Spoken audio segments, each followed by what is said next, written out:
Okay, this video is on finding the end behavior of rational functions, and basically there's three cases. There's three different types of end behavior, and I'm going to look at an example of each type and help you determine when you're looking at which type. So really this comes down to looking at the power, or I guess we should say the degree of the polynomial on top compared to the degree of the polynomial on the bottom. So you can see in this right here, you can see it broken down into this first case. The degree on top is smaller than the degree on the bottom. The second case, the degree on top and bottom are the same.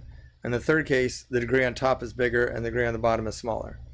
So those are the three types of things you'll run into. And that's why I said the three cases of end behavior of rational functions.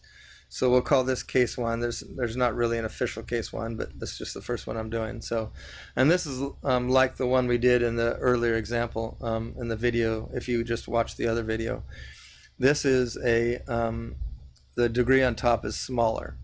So remember I talked about when you're looking for end behavior, you're basically seeing what happens to the function as x approaches positive infinity, negative infinity.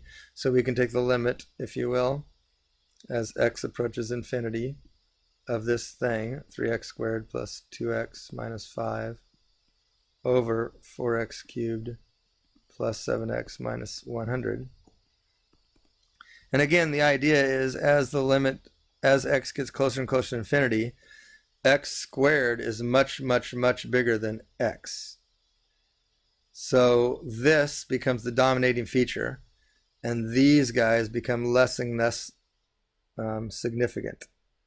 Same thing in the bottom, x cubed is the dominating feature, because if, for example, you plug in 1,000,000, x cubed is much, much, much, much bigger than just x. 1,000,000 cubed is much bigger than 1,000,000. So as x gets bigger and bigger and bigger, these become more and more dominant.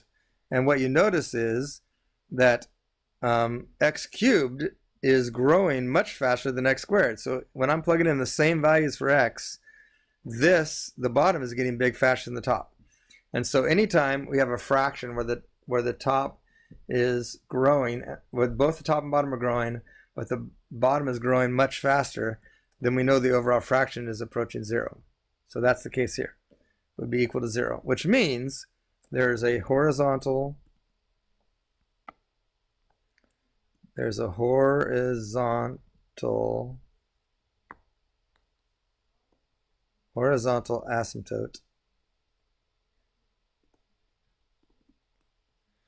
asymptote at y equals 0. So that's how we describe that end behavior. That means as you look at the graph, when you look way out to the right and left, the graph is getting closer and closer to the x-axis. Now, it doesn't tell us whether it's coming up to it or going down to it. It just tells it that it's getting closer to it. It could be coming up to it on one side and down to it on the other side, or it could be coming down to it on both sides or up to it on both sides. We don't know. But we do know that there is going to be a horizontal asymptote at y equals 0. Okay? So that's one case. That's the first case that we're going to talk about.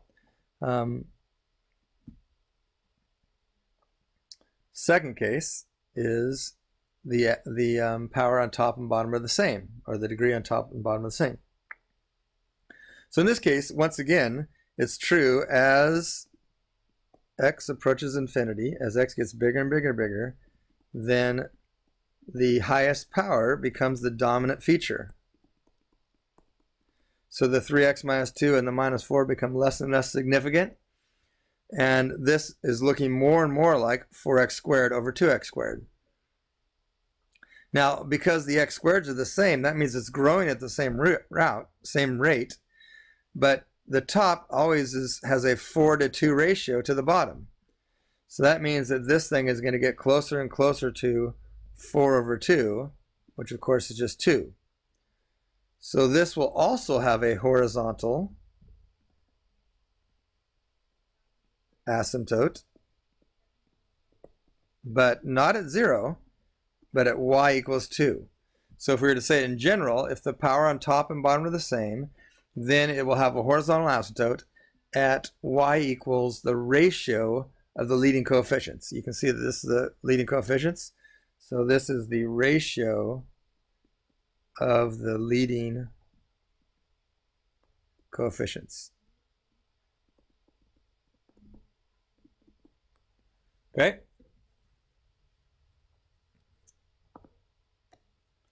Coefficients. So that's case 2. If the power on top and bottom are the same, you're just looking at the ratio of leading coefficients and you have a horizontal asymptote at that number. Okay, so if this would have been 5/2, then the horizontal asymptote would have been at 5/2. Okay? All right. Now here's the last case, and this is probably the most complicated, but bear with me. So when the power on top is greatest, what happens? The same thing is true, that the highest powers become the dominating feature. So this really looks more, begins to behave more and more like x to the 5th over x to the 3rd. And we know that that's roughly x squared, isn't it? Okay? So x 5th divided by x cubed is x squared. So because, in other words, the power on top is greater than the bottom, and the difference between the degrees, difference between the powers is 2. So that means this thing, in behavior-wise, will behave like x squared, which means it's positive infinity on the left, positive infinity on the right. Okay? If this would have been, if we would have had something like x to the 5th plus 3x minus 1 over x to the 2nd plus 2 or whatever, then this one is going to have behave like x cubed because the difference in the powers is cubed. So that means that it would be going down on the left and up on the right, because that's what x cubed looks like in behavior-wise. Again, it doesn't nothing to do with the middle part of the x cubed. It's just we're just talking about strictly in behavior right now. Okay, so that's not too bad. But when it gets a little bit complicated is if the difference is 1. So let's say we have f of x is equal to x squared plus 3x minus 2 over x minus 1. Okay. Now the same, what we said is still true. The power on top is greater, so we look at the difference of the degree. They're 1. I mean, x squared compared to x first. There's a difference of 1 there. So that means it behaves like a first degree polynomial, which we know is a line. So this is where it gets interesting, because when we say it behaves like a line, that means what we're really saying is it has what is called an oblique asymptote. Oblique asymptote. Okay, horizontal asymptotes are horizontal, vertical asymptotes are vertical. An oblique asymptote is like a horizontal asymptote because you can cross it, but it's not flat anymore, it's at a slant. That's what oblique means, is a slanted line. So this has an oblique asymptote. So you can see the graph may look something like this, where it comes in and goes like that, and you can see where there's a little asymptote in there where the graph is getting closer and closer to a straight line. And the cool thing is we can figure out what the oblique asymptote is by just dividing the bottom into the top, and we ignore the remainder. So if we do x minus 1 divided into x squared plus 3x minus 2, we say what times x is x squared? That would be x. X times x is x squared. X times -1 is negative x. And that would be 3 minus the negative x would be 4x minus 2.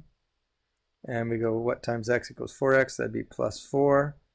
4 times x is 4x. 4 times -1 is -4. And we don't care what the remainder is. That is the equation of our oblique asymptote. So in this case, the oblique asymptote would be y equals x plus 4. So then, in this case, we could graph this thing.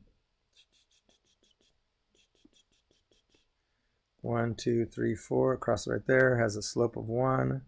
So the oblique asymptote would look something like this. And that means the graph is going to get closer and closer to this line as you go further and further out to the extremes. And notice we also, while we're at it, I know this is an in behavior video, but notice because this x minus 1, we know that there's an asymptote at 1. a vertical asymptote. And without doing anything else, my guess is that this graph probably looks something like this. And there's probably a couple of x-intercepts there, so I don't know, but maybe it looks something like this. Without doing much, again, I didn't look at that at all and figure out all the other stuff. I'm just from the end behavior and the vertical asymptote, I'm taking a guess at what this thing looks like. Okay, so that's the three cases of end behavior. First case is the degree on top is less, which means there's a horizontal asymptote at 0. Second case is the degree on top and bottom are the same, which means there's a horizontal asymptote at the ratio of the leading coefficients. And the third case is the ratio or the degree on top is greater, which means the end behavior is like the difference in the degrees. So it behaves like a quadratic or a cubic or whatever the difference in the degrees are. All right, so that's end behavior of rational functions. Thanks for watching.